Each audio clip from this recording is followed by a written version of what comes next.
Hello everyone, welcome to Biotic Sapiens. So आज के इस सेशन के अंदर जो आपका यूनिट 2 है दैट इज सेलुलर ऑर्गेनाइजेशन। सो उससे रिलेटेड जो क्वेश्चन आए थे आपके दिसंबर 25 एग्जाम के अंदर, उसके सॉल्यूशंस हम डिस्कस करेंगे। ठीक है, तो चलिए स्टार्ट करते हैं कि देखते हैं कौन कौन से ऐसे क्वेश्चन थे जो दिसंबर 25 एग्जाम के अंदर आए थे आपके। सो फर्स्ट क्वेश्चन यहाँ पर है कि जो साइटोसोलिक प्रोटीन्स है, जैसे एक रास होता है, ठीक है, रास आपने सिग्नलिंग में पढ़ा होगा, रैप पढ़ा होगा। They are anchored to the cytosolic face of the plasma membrane by prenylation. ठीक है, एक्चुअली ये एक टॉपिक होता है प्रोटीन लिपिडेशन, जो हमने डिस्कस किया था। तो प्रोटीन्स में ना अलग अलग टाइप के लिपिड्स लगते हैं, जैसे आपका मरिस्टिक एसिड लगता है, पाल्मिटिक एसिड लगता है। ठीक है, प्रीनाइलेशन में फेरेंसाइल ग्रुप लगता है। क्वेश्चन ये पूछा है कि जो प्रीनाइलेशन है typically occurs at which amino acid of the protein. ठीक है, तो इसमें बेसिकली जो इसका आंसर है वो है सिस्टीन। ठीक है, क्योंकि जो प्रीनाइलेशन है वो सिस्टीन रेजिड्यू पे होती है एट और नियर द सी टर्मिनस। ठीक है, एक्चुअली जैसे मैंने आपको बताया ना, एक मिरिस्टोलेशन होती है, वो होती है ग्लाइसिन की। ठीक है, वो होती है एन टर्मिनस के ऊपर। और जो आपकी पाल्मिटोलेशन होती है वो बेसिकली बीच में कहीं पे भी हो सकती है, उसमें कुछ एन सी टर्मिनस नहीं होता, वो भी सिस्टीन की होती है।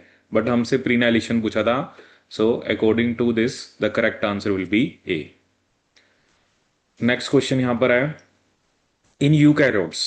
ठीक है, अगर हम यूकैरियोट्स की बात करें, many cells can assemble a spindle in the absence of centrosomes. ठीक है, जैसे हमें पता है कि नॉर्मली ये जनरली जो एनिमल सेल्स होते हैं उनके अंदर तो सेंट्रियोल होता है, और पेयर ऑफ सेंट्रियोल को हम सेंट्रोसोम बोलते हैं। ठीक है, तो उसकी वजह से स्पिंडल फॉर्मेशन होती है।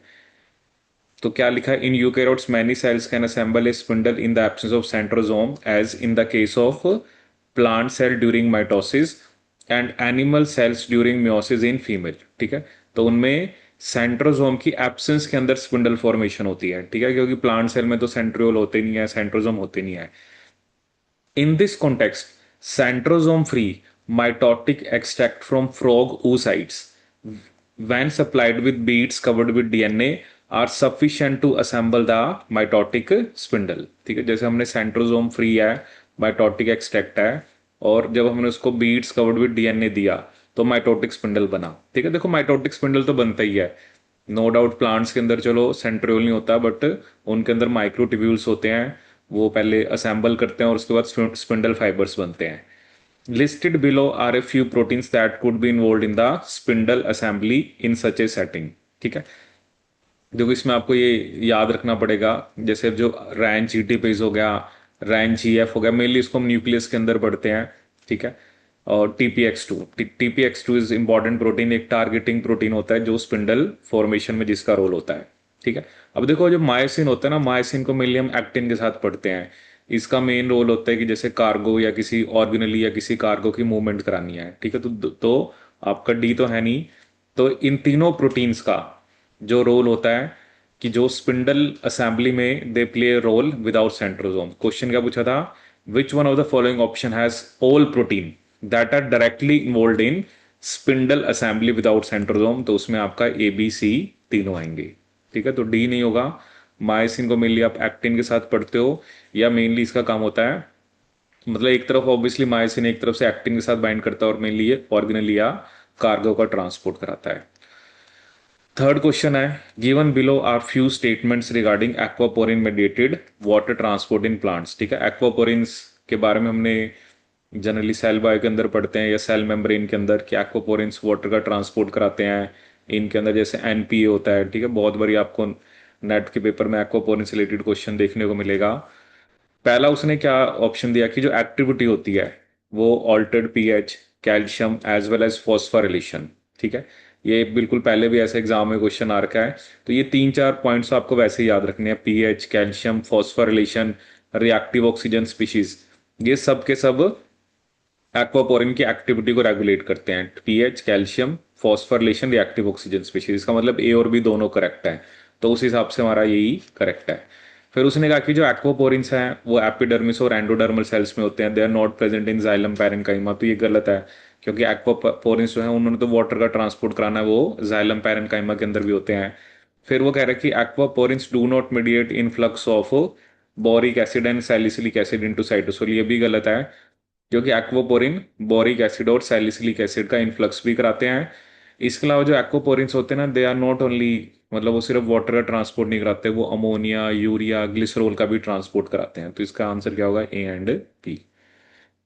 नेक्स्ट क्वेश्चन है, the following statements are made regarding colchicine treatment in plants for inducing polyploidy. ठीक है, कोल्चिसिन एक बहुत कॉमन है, ये एक एंटीमाइटोटिक ड्रग है, कॉल्चिगम ऑटोमिल से मिलता है, फैमिली स्किलिलिएसी है, और मेनली ये जो स्पिंडल फाइबर की असेंबली को इनहिबिट करता है। ठीक है, अब देखो उसने पहली स्टेटमेंट क्या लिखी, in colchicine treated cells sister chromatid cannot separate during anaphase leading to chromosome doubling when the nucleus reforms. ठीक है, क्योंकि ये होता है कि चलो मेनली आपके, क्योंकि क्रोमैटिड सेपरेट नहीं हो पाते, ठीक है, क्योंकि कॉल्चिसिन जो है वो स्पिंडल की असेंबली नहीं होने देता। ठीक है, तो ये स्टेटमेंट सही है। Colchicine stimulates endoreduplication in the treated cell.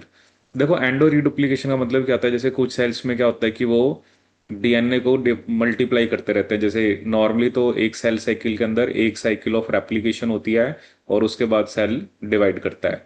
But endo reduplication का मतलब होता है कि multiple cycles of DNA replication हो रही है।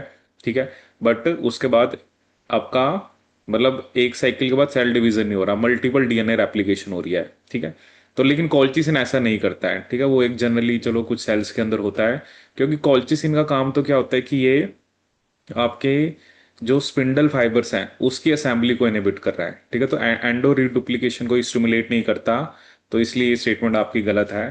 ठीक है, क्योंकि एंडो रीडुप्लीकेशन का कॉल्चिसिन से कोई लेना देना नहीं है।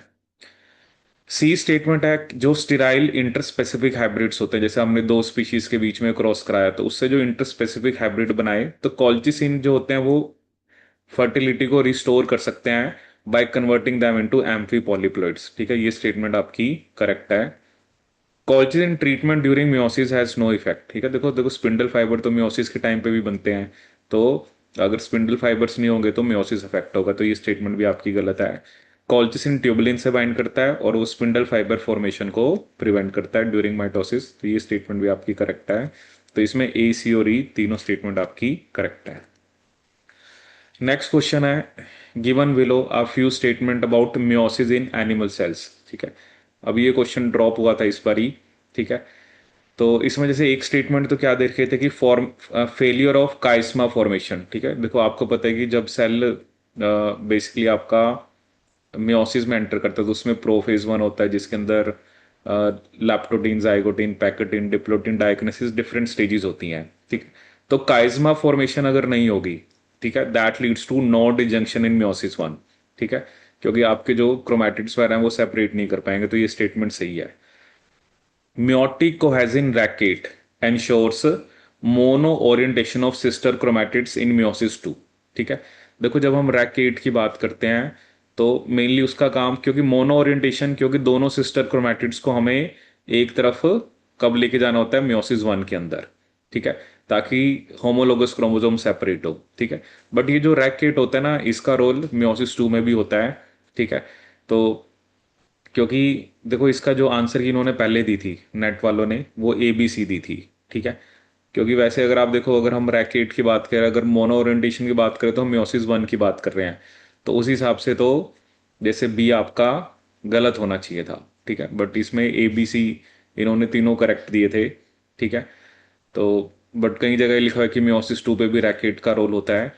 फिर एक स्टेटमेंट थी कि जो क्रॉस ओवर इंटरफेरेंस, जैसे हमने एक इंटरफेरेंस पढ़ते हैं कि जब एक जगह पर क्रॉसिंग ओवर होती है तो वो नियर बाय क्रॉसिंग ओवर को इनहिबिट करता है। लेकिन ये कहना कि क्रॉसिंग ओवर इंटरफेरेंस जो है वो क्लस्टरिंग ऑफ रिकॉम्बिनेशन साइट, जैसे क्योंकि कुछ रीजन ऐसे होते हैं ना डीएनए के अंदर जहां पर रिकॉम्बिनेशन होती है। हाँ, ये हो सकता है कि cross over interference near by site में क्रॉसिंग ओवर को इनहिबिट करा रहा है, बट वो क्लस्टरिंग ऑफ रिकॉम्बिनेशन साइट्स को रिड्यूस नहीं करेगा। ठीक है, तो ये स्टेटमेंट हमारी गलत है। ठीक है, तो अब देखो वैसे अगर जनरली देखें तो बी भी गलत आ रहा है, सी भी गलत आ रहा है तो बी और सी जो है वो आपको सभी ऑप्शन में देखने को मिल रहा है। ठीक है, और residual double strand breaks arrest meiosis at metaphase. ठीक है, तो एक्चुअली क्या होता है ना कि जब भी क्रॉसिंग ओवर करानी होती है तो पहले डबल स्टैंड होता है। ठीक है, लेकिन वो अगर ऐसा कुछ रेजिड्यूल होता है तो प्रोफेज में रेस्ट होता है, तो ये स्टेटमेंट गलत है। ठीक है, जैसे देखो फर्स्ट तो पक्का सही है, डी पक्का इनकरेक्ट है। ठीक है, अब इसमें पहले उन्होंने ए बी सी, ठीक है, ए बी और सी तीनों ही करेक्ट दी थी। ठीक है, बट बाद में अगर आप देखते हो इसमें से, अब जैसे सिर्फ ए तो चलो करेक्ट बन ही रही है, अब कई जगह पर उन्होंने बी को भी मतलब करेक्ट बता रखा है। बट वो ये ना, देखो मेनली जो हम पढ़ते हैं ना, mono orientation, mono orientation of sister chromatid का मतलब क्या होता है कि दोनों क्रोमैटिड एक तरफ जाए। एज वी नो ना कि माइटोसिस में सिस्टर क्रोमैटिड सेपरेट होते हैं, मेयोसिस वन के अंदर आपका होमोलोगस क्रोमोसोम सेपरेट होते हैं। होमोलोगस क्रोमोसोम सेपरेट होने का मतलब क्या है कि जो एक क्रोमोसोम के दोनों क्रोमैटिड हैं वो दोनों एक तरफ जाने चाहिए। ठीक है, तो अब थोड़ी सी वही कंफ्यूजन है, क्योंकि इस हिसाब से फिर बी बी को अगर हम गलत माने तो फिर तो ए ओनली वाला तो कोई ऑप्शन ही नहीं है। ठीक है, और इसलिए ये क्वेश्चन जो है वो आपका ड्रॉप हुआ। नेक्स्ट क्वेश्चन है कि following statements were made regarding the theory of symbiogenesis in the origin of eukaryotic cell. ठीक है, अब देखो ये क्या होता है ना, अब जैसे अभी सेल बायो पढ़ते हो, सेल के अंदर आप माइटोकॉन्ड्रिया पढ़ते हो, क्लोरोप्लास्ट पढ़ते हो, तो इस क्वेश्चन को जैसे आप इवोल्यूशन से भी लिंक कर सकते हो। Mitochondria and chloroplast have typically their own circular DNA similar to bacterial DNA, ये सही स्टेटमेंट है क्योंकि ये सेमी ऑटोनोमस ऑर्गेनेलीज होती हैं। माइटोकॉन्ड्रिया और क्लोरोप्लास्ट जो हैं उनके अराउंड सिंगल मेम्ब्रेन होती है, ये स्टेटमेंट गलत है क्योंकि माइटोकॉन्ड्रिया और जो क्लोरोप्लास्ट हैं they are double membrane bound organelles. Division of mitochondria and chloroplast occur synchronously with the division of nuclear genome, ये गलत है। ऐसा नहीं है कि न्यूक्लियर डिवीजन और क्लोरोप्लास्ट माइटोकॉन्ड्रिया का डिवीजन सिंक्रोनस नहीं होता है। राइबोसोम्स जो माइटोकॉन्ड्रिया क्लोरोप्लास्ट में होते हैं वो सिमिलर होते हैं to those found in prokaryotes, तो ये भी सही है आपका। और जेनेटिक एनालिसिस ने क्या शो करा है कि माइटोकॉन्ड्रियल डीएनए क्लोजली किससे रिलेटेड होता है, आपका प्रोटियो बैक्टीरिया से। जब मैंने आपको माइटोकॉन्ड्रिया बताया था, तो क्योंकि साइंटिस्ट ने ये तो कह दिया ना कि आज का जो माइटोकॉन्ड्रिया है, ठीक है, वो एक बैक्टीरिया से आया है। ठीक है, कि एक बैक्टीरिया था, वो एक यूकैरियोटिक सेल जब इवोल्व हो रहा था उसमें आके रहने लगा और वो आज का ही माइटोकॉन्ड्रिया है। तो जब हमने एनालिसिस करा तो माइटोकॉन्ड्रियल डीएनए किसके साथ ज्यादा मैच करता है, प्रोटियो बैक्टीरिया के साथ। तो इसमें ए ए भी सही है, डी भी सही है और ई, तो इसका करेक्ट आंसर क्या होगा आपका सी। नेक्स्ट क्वेश्चन आया कि ये गोल्जी से रिलेटेड था, to test if viral proteins are transported between Golgi stacks in vesicle. जैसे क्या होता है ना, गोल्जी के अंदर जैसे अब सिस होता है, सिस सिस्टर्ने होता है, मीडियल होता है, ट्रांस सिस्टर्ने होते हैं, कि हमें ये टेस्ट करना है कि जो वायरल प्रोटीन्स हैं वो जो ट्रांसपोर्ट होते हैं between the Golgi stacks in vesicle और are released into the cytosol by one Golgi stack and taken up by another. जैसे गोल्जी में क्या होता है ना, अलग अलग टाइप के, जैसे मान लो मैंने बना दिए, एक कंपार्टमेंट है, ये दूसरा कंपार्टमेंट है, ऐसे बड़े सारे मीडियल होते हैं और ऐसे आपके ट्रांसिस्टर में होते हैं। एक तो होता है कि वेसिकल की फॉर्म में जा रहा है, एक होता है कि वो पहले साइटोसोल में गया और फिर दूसरे गोल्जी स्टैक के पास चला गया। ठीक है, so viral protein transport was examined between Golgi stacks of infected and uninfected cell। ठीक है, तो जैसे एक सेल हमने इन्फेक्टेड है और अनइन्फेक्टेड सेल्स पे स्टडी किया, तो कौन सा एक्सपेरिमेंटल डिजाइन है जो बेस्ट डिस्टिंग्विश करेगा। अब वो कह रहा है कि test whether viral protein transport happens in the presence of antibodies depleting clathrin. देखो ये गोल्जी के बीच में जो ट्रांसपोर्ट होता है ना, यहाँ पे कोप वन वेसिकल का रोल होता है। ठीक है, तो क्लेथरिन को डिप्लीट कराने से आपको कुछ नहीं पता लगने वाला। फिर वगैरह test whether viral protein transport happens in the presence of antibodies depleting COP two, COP two का भी कोई रोल नहीं है, तो ए और बी तो गलत है क्योंकि COP one is mainly responsible for कि जो एक वेसिकल वेसिकल मतलब गोल्जी के एक पार्ट से दूसरे पार्ट के पास जो वेसिकल जाते हैं उस पर कोप वन की कोटिंग होती है। Test whether viral protein transport happens in the presence of protease in the assay mixture. ठीक है, अब वो कह रहे हैं कि आप देखो कि अब मे भी जैसे प्रोटीएज मान लो साइटोसोल में है, तो क्योंकि वो अगर तो वेसिकल की फॉर्म में जाएगा तो प्रोटीएज उस प्रोटीन को कट नहीं कर पाएगा, मतलब उस प्रोटीन के ऊपर अटैक नहीं कर पाएगा। ठीक है, तो ये हम देख सकते हैं, अगर तो वेसिकल की फॉर्म में है तो प्रोटीएज की प्रेजेंस के अंदर आपका प्रोटीन ट्रांसपोर्ट हो रहा होगा। लेकिन अगर वो पहले साइटोसोल में जा रहा है फिर दूसरे गोल्जी स्टैक में जा रहा है तो फिर प्रोटीज उसको डिग्रेड कर देगा, तो ये एक एप्रोप्रिएट ऑप्शन मतलब बन सकती है। तो बाकी फोर्थ ऑप्शन भी देख लेते हैं। Test whether viral transport happens when either donor or acceptor Golgi stacks are treated with detergents. ठीक है, तो ऐसा कुछ नहीं आप कह सकते कि डिटर्जेंट वगैरह से, तो क्योंकि वो तो मे बी जो गोल्जी के लिप गोल्जी मेम्ब्रेन के ऊपर एक्ट करेगा। ठीक है, तो इसका जो अप्रोप्रिएट आंसर बनता है वो आपका क्या है, सी।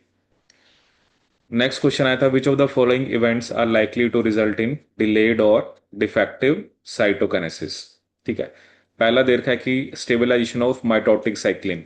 जैसे अब आपको पता है कि सेल जब G2 to M में जाता है तो हमें पता है कि जो साइक्लिन बी की डिग्रेडेशन होती है। ठीक है, साइक्लिन बी की डिग्रेडेशन होती है, तभी सेल आगे मेटाफेज से एनाफेज, फिर टीलोफेज, और उसके बाद साइटोकाइनेसिस होगा। अगर माइटोटिक साइक्लिन स्टेबलाइज हो गए, ठीक है, माइटोसिस के टाइम पे जो साइक्लिन है वो स्टेबलाइज हो गए, तो फिर आपका साइटोकिनेसिस डिले हो जाएगा। तो यही अप्रोप्रिएट ऑप्शन लग रही है।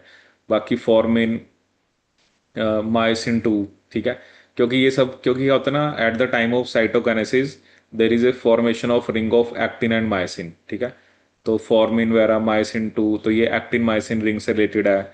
और स्टिमुलेशन ऑफ रो, क्योंकि रो रिस्पॉन्सिबल होता है साइटोस्केलेटल चेंजेस के लिए, बाय सेंट्रल स्पिंडलिन, तो वो भी अगर वो होगा तो फिर तो नॉर्मल साइटोकाइनेसिस होगा। और अगर रो की एक्टिवेशन रो GF करा रहा है तब भी आपका, मतलब तब भी आपका साइटोकाइनेसिस नॉर्मल होगा। तो stabilization of mitotic cyclins is the reason that में that is likely to result in delayed और डिफेक्टिव साइटोकाइनेसिस। ठीक है, तो ये सब हमने क्वेश्चन डिस्कस करे। देखो सेल बाय के अंदर आप देख रहे हो कि आप सेल मेम्ब्रेन पढ़ते हो। ठीक है, उसके अलावा सेल ऑर्गेनलीज, जैसे मेम्ब्रेन पे बेस्ड क्वेश्चन आता है आपका, ऑर्गेनलीज के बेस्ड पे क्वेश्चन आते हैं। ठीक है, फिर सेल साइकिल पे आप देख रहे हो, जैसे ये क्वेश्चन सेल साइकिल से रिलेटेड है। एक्वापोरिन्स हम सेल मेम्ब्रेन में पढ़ते हैं, ये भी अब आपका देखो, देखो दो तीन क्वेश्चन तो they are related to cell cycle. ठीक है, देखो ये 4 मार्क्स का, 4, 8 and 12। ठीक है, ये आप इसको ऑर्गेनली का क्वेश्चन मान सकते हो, ये भी ऑर्गेनली का क्वेश्चन है, और ये आपका, ये अगेन सेल साइकिल का।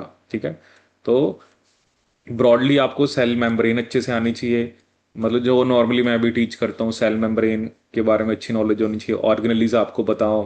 ठीक है, उसके अलावा आपको सेल साइकिल अच्छे से पता होनी चाहिए, साइटोस्केलेटन के बारे में अच्छे से पता होना चाहिए। ठीक है, तो यही ज़्यादातर टॉपिक्स जो हैं वो आपके सेल बाय के अंदर पूछे जाते हैं। So this is all about this video. I hope you like this video, and for all these kind of videos, please subscribe to our channel Biotech Sequence. Thank you so much.